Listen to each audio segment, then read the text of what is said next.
Hi guys, this is Bell Channel 2018 and welcome back to my vlog. Abangers ang mga supporters at social media followers ni Daniel Padilla sa kanyang matinding pasabog na ilalabas. Mismong ang nanay ni DJ na si Carla Estrada ang nagbalita tungkol sa next project ni Daniel. Pero hindi ito nagdetalye kung ano talaga ang tukoy niya.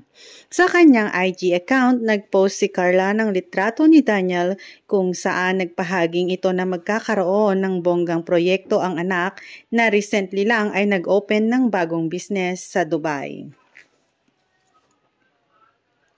To God be the glory, thank you. Ang maikling caption ni Carla sa kanyang IG post. Congratulations anak, soon ang nakalagay naman sa text caption ng litrato ni Daniel. Tila nakalimit naman ang maaring mag-post ng kanilang reaction sa comment section ng post ni Carla, kaya iilan lang ang mga nabasang komento.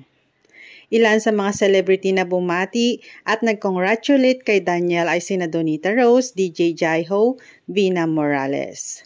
Mapapansin naman ang pagpopost ni Carla tungkol sa bagong achievement at project ni Daniel ay halos sabay-sabay sa pagbaviral ng April cover ni Catherine Bernardo para sa isang lifestyle magazine. Hindi kaya sinabay nga ng mamshi ni DJ ang pagbabalita sa bonggang project ni DJ at sa pagbandera naman ng sexy pictorial ni Kat para sa naturang magazine para kahit paano'y makasabay naman ang anak sa ingay ng pangalan ng dating jowa. Sasagari ng gigil ng mga manonood sa linlang ng teleserye version pagkatapos naman maglabas ng magarbong mid-season poster, tampok ang mga bida na serye na sina Paulo Avellino, J.M. De Guzman, Kim Chu at iba pa nilang co-stars. Thanks guys for watching and God bless everyone.